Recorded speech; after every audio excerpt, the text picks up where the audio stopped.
Welcome to this podcast for National Schools Training ILM Diploma Level 4 School Business Management Qualification. The topic area is managing, planning and leading projects in school.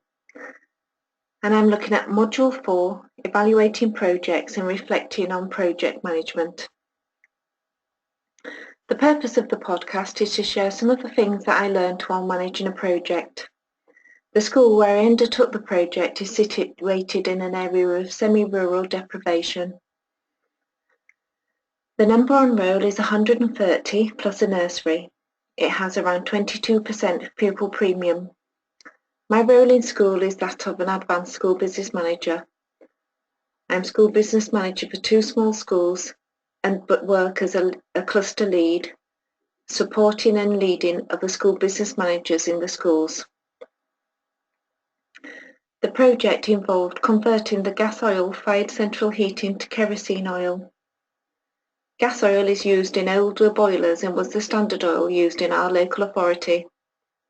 I first discovered that it was possible to make financial savings by converting to kerosene oil when the heating engineer came to service the boiler. He asked why we were still using gas oil and advised that we could possibly convert the boiler, and it was a reasonable, simple thing to do. I then undertook some research where I discovered that kerosene fuel is a thinner liquid, and essentially the work required to convert would just be a pump adjustment. This would involve having a 50-50 mix of fuel initially, and then when the storage tank is nearly empty, having the pump adjusted and the tank filled with kerosene. There was a cost for the pump adjustment and a risk that the pump would break, resulting in having to purchase a new one. The cost saving was expected to be between 20 and 30% of a year. Kerosene is also a cleaner form of fuel, and it is more efficient as it flows more easily in colder weather than gas oil. It also has the advantage that kerosene is not suitable as engine diesel oil. And whilst my school had not been subject to fuel thefts, I knew a number of schools where this had been a problem. As I had ownership and managed the project from the start, I was able to take control of the planning. It was a relatively simple project, so I only needed one other team member to coordinate the oil deliveries and ensure that the engineer was booked in for the same time as the final kerosene delivery. The project was sold to governors on this basis, as well as the efficiency savings I've already mentioned. In evaluating the project's success, I firstly looked at the original business case, which was making a seamless conversion to the new heating oil. This had happened. I understood that the risk of, if the pump failed, that the new one would have to be purchased, but the school accepted this risk as part of the project. However, the pump did not fail and the project was successful and achieved its original aims. I then considered the project team and timing. In looking at the timing, I reviewed the project plan timelines, which was to convert to the new oil by January. This was achieved. For a project of this type, it is important to recognise that the external factors. For example, if there had been a cold snap before this time, the fuel would be used more quickly and the conversion would have to be brought forward. A lesson I learned during the project was regarding team management and communication. During the project period, the administrator was measuring the project's success by how quickly it could be finalised. This led her to deciding to bring the project conversion date forward to the last day of the autumn term.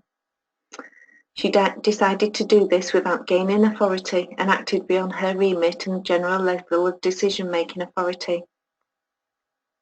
She also did not communicate this to anyone, and I only found out because I discovered that a kerosene order had been arranged for that day.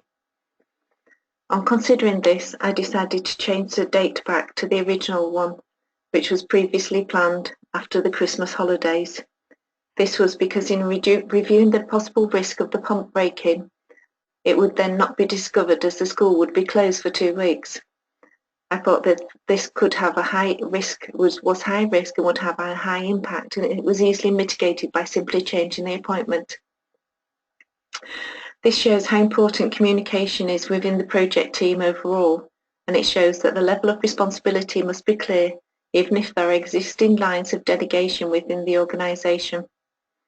This was something I had not spelt out and will do so for future projects. How I do this will depend on the nature of the project and its team members. I will make the level of delegated decision making very clear. I also need to consider what lines of communication are required. The time spent on this, however, does need to be appropriate to the project. I then looked at the project's planned deliverables against the actuals. In doing this, I looked at the project milestones, which were having the planned activities of the first order of kerosene to allow a 50-50 mix of gas, oil and kerosene. The second order of kerosene to be planned with having a minimum of days, 14 days notice, and the heating engineer to be booked for the same day as delivery.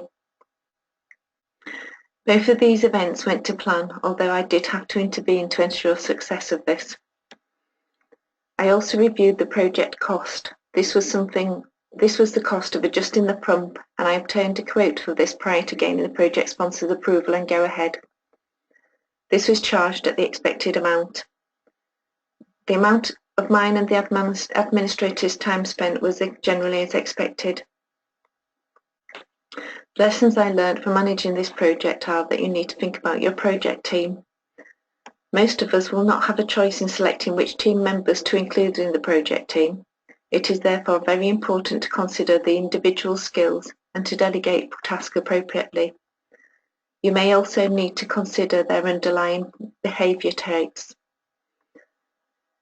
As per part of my week, I am not on site and I manage remotely, and I should have provided more direction to my team member. However, overall the project was successful, and once I had shared this with the local authority's energy team, the conversion was rolled out to other schools. Having had this in place for some time and reviewing the savings made, it is apparent that at least 20% of the savings were made in the first year. Ongoing savings are more difficult to assess without undertaking a detailed analysis of the fluctuation in oil prices and weather temperatures. Both of these have created significant underspends in the energy budget in the past year. That concludes my reflection on the project, which I hope you have found interesting.